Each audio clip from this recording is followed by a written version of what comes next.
Para mim, a matemática sempre foi a melhor forma de enxergar o mundo. Eu sempre vi matemática em tudo, mas só ver não era suficiente. Eu precisava convencer meus alunos que não paravam de me perguntar para que serve a matemática. Então, eu senti o dever de mostrar como a matemática está em toda parte no dia a dia. Matemática em toda parte 2.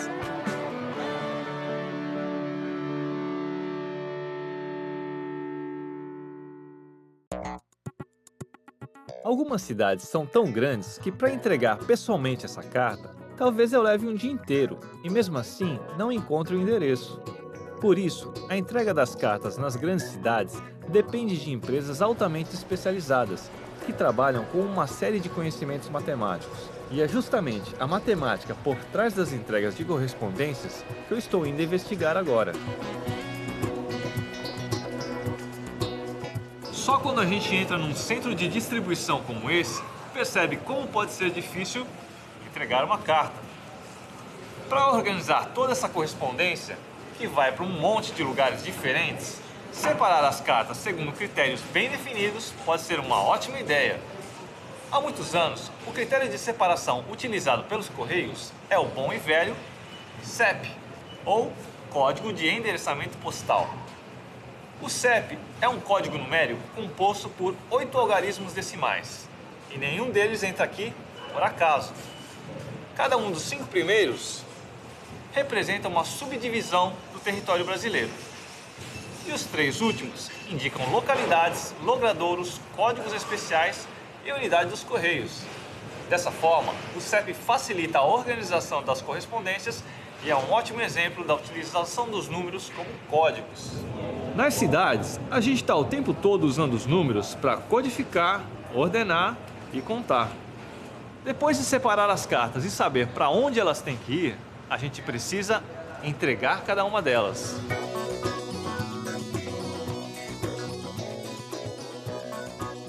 Hoje eu estou no centro de distribuição dos Correios para falar com o Bernardo, um veterano das cartas.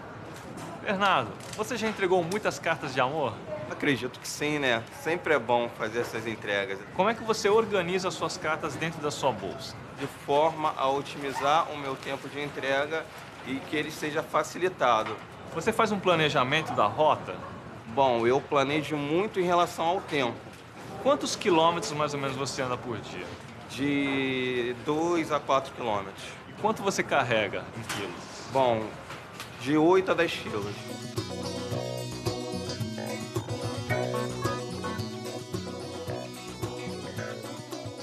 O trabalho do Bernardo levanta uma ótima dúvida matemática. Qual é a forma mais eficiente de se entregar uma correspondência? Para responder a isso, a gente precisa saber se o Bernardo consegue voltar ao ponto de partida sem passar 2 vezes pelo mesmo lado de uma rua. E uma boa solução é representar cada cruzamento como um ponto ou vértice. Dessa maneira. Depois, a gente transforma cada lado da rua em uma ligação ou aresta. Esse tipo de esquema é chamado de grafo, e só de olhar para ele, a gente já sabe a resposta da nossa pergunta. Basta saber se a quantidade de arestas em cada vértice é par, porque cada vez que o Bernardo entra e sai de um ponto, ele gasta 2 ligações. Se ele conseguir gastar uma quantidade par de ligações em cada vértice, ele vai precisar passar uma única vez em cada lado da rua. Quer dizer, com a teoria dos grafos, a gente consegue traçar o caminho mais eficiente para a entrega de uma correspondência. Nesse caso aqui, o Bernardo consegue um trajeto que passa uma única vez em cada lado da rua e retorna ao ponto de partida. Isso que agora parece fácil só foi possível graças à solução apresentada por um grande matemático chamado Leonhard Euler. A ideia dele foi simples, mas genial. Os habitantes da cidade russa de Königsberg, atual Kaliningrado, se perguntaram por séculos se era possível atravessar a cidade passando apenas uma vez em cada uma de suas 7 pontes. Eles fizeram de tudo para descobrir, mas tiveram que esperar um bocado por uma demonstração definitiva. E isso só aconteceu em 1735, quando o suíço Leonhard Euler conseguiu, enfim, decifrar o enigma das 7 pontes de Königsberg. O que Euler fez foi desenhar uma representação simples da cidade, que permitiu a ele concluir que para atravessar cada ponto ou vértice são necessárias 2 linhas, uma para entrar e outra para sair. Estava plantada a semente daquilo que seria chamado 100 anos mais tarde de teoria dos grafos. Até hoje, os grafos são a base matemática da montagem eficiente de redes de tubulações, cabos de fibra ótica, redes de internet, sistemas de câmera de vigilância e muitas outras coisas fundamentais para o funcionamento das cidades.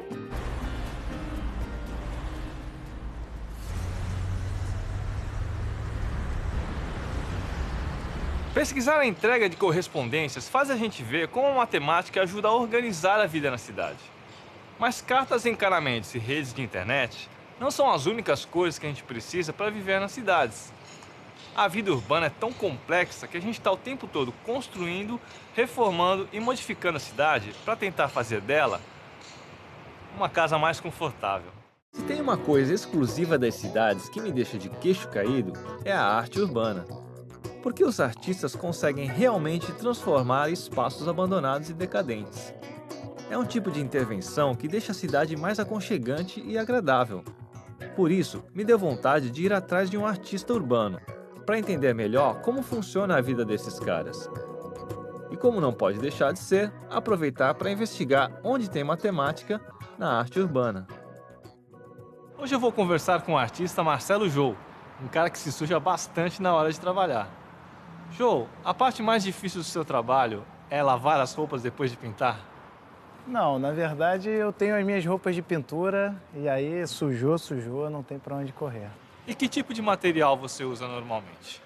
Bom, desde do pré, né, que o grafite a gente também faz em casa, então é papel, lápis, borracha em casa. E na rua é látex, rolo, spray, claro, basicamente muito spray. E na verdade é mais isso, spray e látex no muro, direto. E como você consegue fazer imagens tão realistas? Então, acho que o grande segredo do grafite, não só o grafite, né, mas qualquer pintura que você tenha ideia na tua cabeça ou no papel para passar para o muro, é a ampliação, né? É ponto de referência, a escala. Você consegue ver uma relação entre a matemática e o seu trabalho?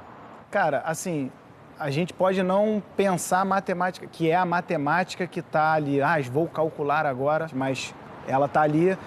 Luz e sombra, aonde bate, proporção, escala, distância, planos, isso tudo ela está presente sim, com certeza.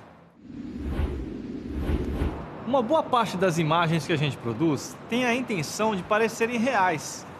Essa sensação de realidade vem de muitas coisas, mas a principal delas é a perspectiva.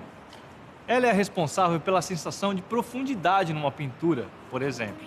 Quando a gente olha essa imagem de frente, tem a impressão de que os objetos estão em 3 dimensões, graças à perspectiva.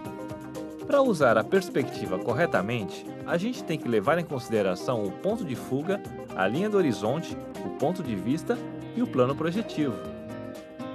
Na geometria euclidiana, as retas paralelas nunca se encontram.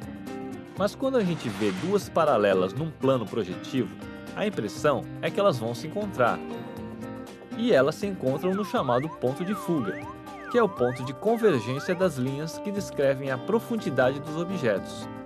Esse efeito tridimensional faz com que a imagem fique mais próxima da forma como a visão humana percebe as coisas no dia a dia. E é justamente a manipulação correta desses conhecimentos que permite ao pintor criar a sensação de profundidade e realismo em suas obras.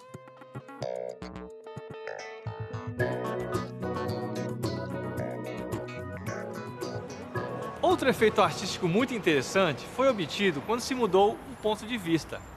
Esse é o princípio da anamorfose, uma técnica que consiste na criação de uma imagem que ganha proporções tridimensionais e uma grande sensação de realidade, se for vista de um ponto específico. Mas a mesma imagem, vista de outros pontos, parece ter as proporções distorcidas. A anamorfose é uma técnica muito interessante e sempre surpreendente, mas ela não é exclusividade das artes. Na verdade, mesmo que a gente às vezes nem perceba, as imagens anamórficas estão em muitos lugares das cidades, como nas sinalizações de trânsito, por exemplo. Essas formas são pintadas assim para facilitar a visão dos motoristas a partir do ângulo em que eles se encontram em relação ao asfalto. Mas independente da técnica usada para fazer as imagens, não dá para negar que elas têm um papel fundamental na vida da gente. Na verdade, elas são como uma linguagem comum, que todo mundo entende, mesmo quando não se fala a mesma língua. E se você parar para pensar, quase toda a vida nas cidades é codificada e organizada por imagens.